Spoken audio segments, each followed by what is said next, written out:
So I'm Laura Lynch. I'm the founder of the Tiny House Advisor. I'm a certified financial planner, and I recently moved from my 1,300 square foot house to my 300 square foot tiny house and went through the process of downsizing, and I can help you learn how to live a life of less.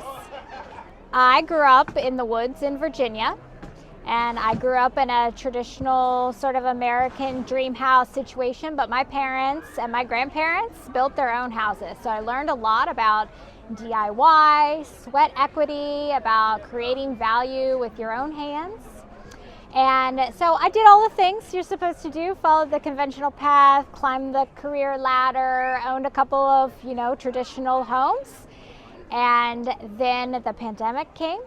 And when that happened, all of a sudden my income plummeted, and I realized that I was really stuck in a trap of the American dream, in the sense that I was stuck paying that mortgage regardless of what was happening with my career, and I felt really financially fragile.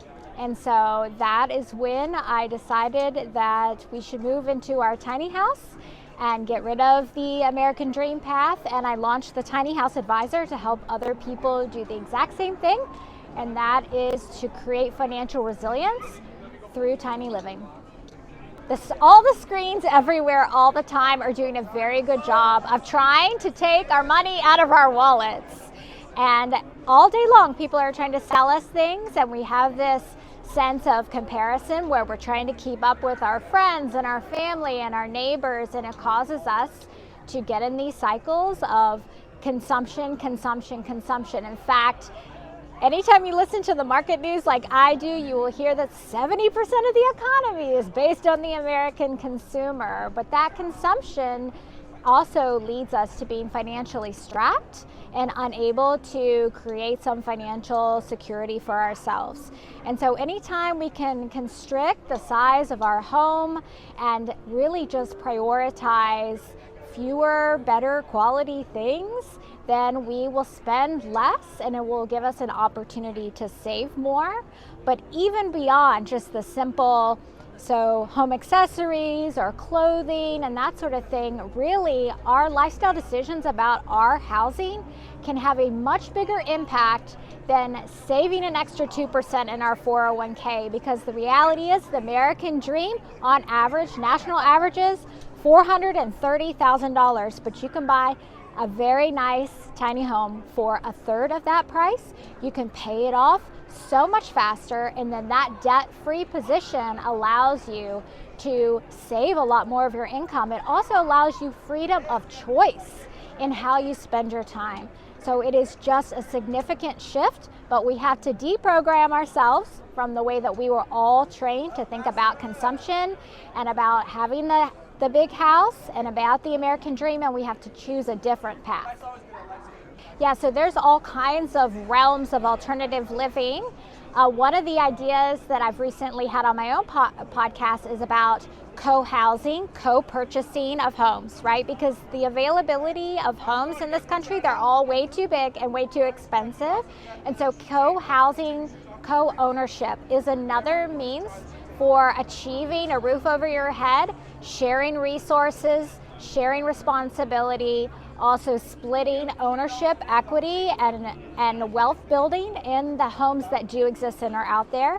So there's lots of different paths to financial independence other than getting out of the American dream house and going to a tiny house. There's also folks that are living in van life, folks that are living in schoolies, people that are living in converted sheds and yurts and all kinds of different types of structures. Shelter, the roof over our head, is a most basic need, just like food and water. It doesn't have to be a super luxury item. It just is something that's important for our security and well-being. And so if we think about housing a little bit more like what do I absolutely need, instead of what is being sold to me, then we can reposition our income to be focused on what is more important to us. And if creating financial security is important, then we can do that by choosing something different, and there's lots of different ways to do that. So anytime that we can reposition some of our income away from paying for our house we're able to save in other places. And the thing about buying a house with a 30-year mortgage, as an example, is that the cost of the house over 30-year mortgage is 2 times the purchase price because of interest. So if you buy the average home at $430,000, you're going to pay over $560,000 in interest over the course of 30 years at a 7% interest rate. Yes. And that interest is not adding to your home equity. It's not putting any food in your fridge. It is just money that you're paying to borrow that amount of money.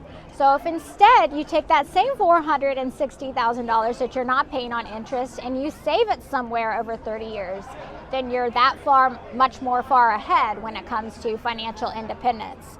On the sustainability front, of course, any smaller house, whether it's a tiny house or some other smaller structure, even a condo or townhome, anytime we can shrink our footprint physically, we are shrinking our footprint on the planet. So tiny homes and other smaller structures use a fraction of the utilities.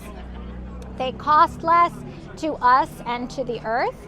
And so it's always smart, if you're concerned about sustainability and environmental impact, to think about shrinking the amount of air conditioning and heating and water and electricity that is needed for your house. So I'm a studier of permaculture, so I believe that we should try to build our tiny homes to make best use of solar energy.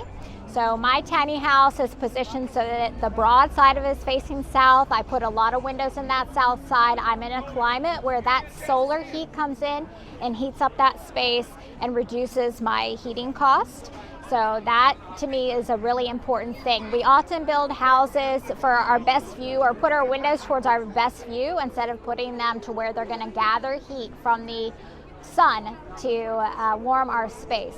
So that's a really important one. I also like recycling of water. So in my tiny house, I'm pulling the water out of my sink and my bathtub out to water vegetation that's going to shade and create wind barrier for my house. So this is a permaculture principle. It's really using things multiple times and really using the natural environment instead of relying on fossil fuels or your local grid in order to provide your heating and cooling and other resources. I collect rainwater for the water at my house as well. This is natural water that people, humans eons ago used rainwater. That was their water source, right? Rivers and streams as well.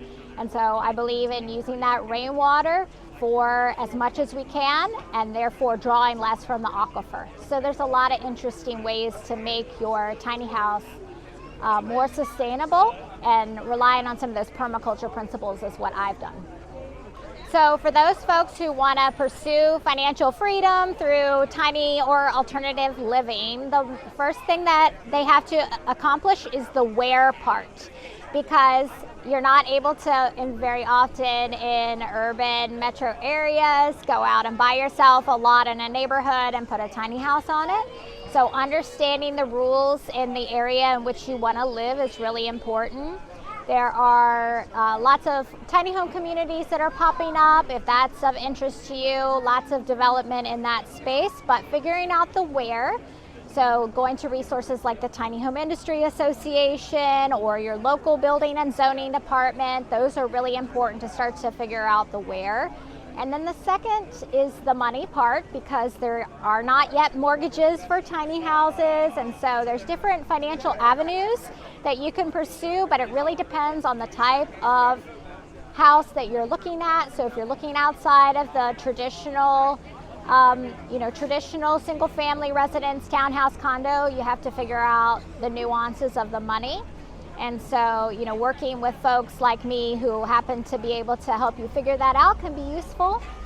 There's lots of great resources out there. Also, trying it out, going to a tiny house festival or a show, or going to see a builder's warehouse and how they're building tiny homes and getting to see them firsthand is also a really important step. So I love the trend on tiny house communities. In fact, it's really interesting how many people these days are talking about buying land with friends and starting a tiny home or some other living community. And there are a lot of communities already under development. And the benefit of living in community is sharing resources. Do we really all need to own our own lawnmower, our own rake, our own hammer? Probably not. Probably we can share resources. We could also share errands. We could also share child or elder care. And these are the ways that we as humans lived in the past. We lived in village, we lived in community, we took care of the people around us. And so that not only saves us from a financial perspective where we don't all have to buy all the things, but it actually allows us to deepen our connection with the people around us and have deep and meaningful relationships, which is actually a very important social need that we have.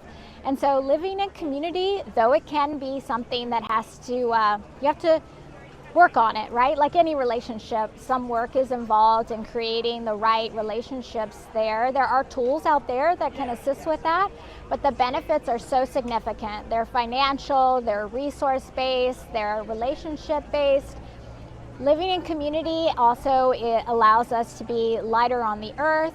It allows us maybe to grow some food together. It allows our kids to be outside more. So it's a great trend that I'm seeing a lot of people very interested in, and even I'm interested in it. I'm trying to collect my tribe around me. That's why we bought some land in southern Colorado, where we're going to try to bring some people, some tiny house people together, eventually maybe turn that into a shared ownership model. And I too want to live with others around me that are like-minded, that are trying to be light on the earth and trying to take care of ourselves in as many ways as we possibly can.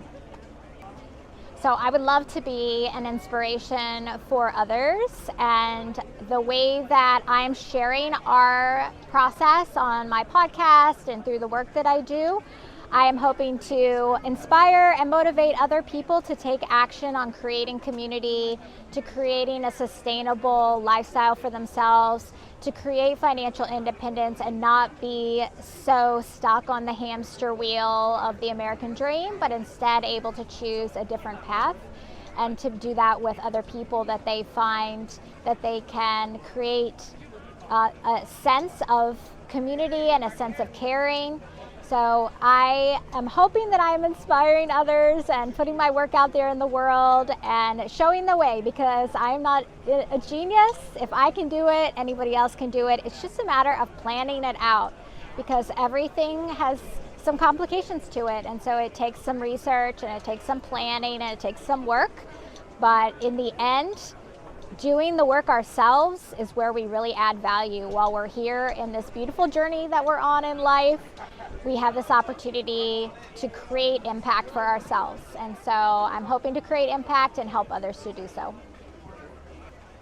In closing, what I would like to say is that we have all been given our marching orders from the time that we were growing up. Our family, our culture, the people around us told us what we were supposed to expect in our life.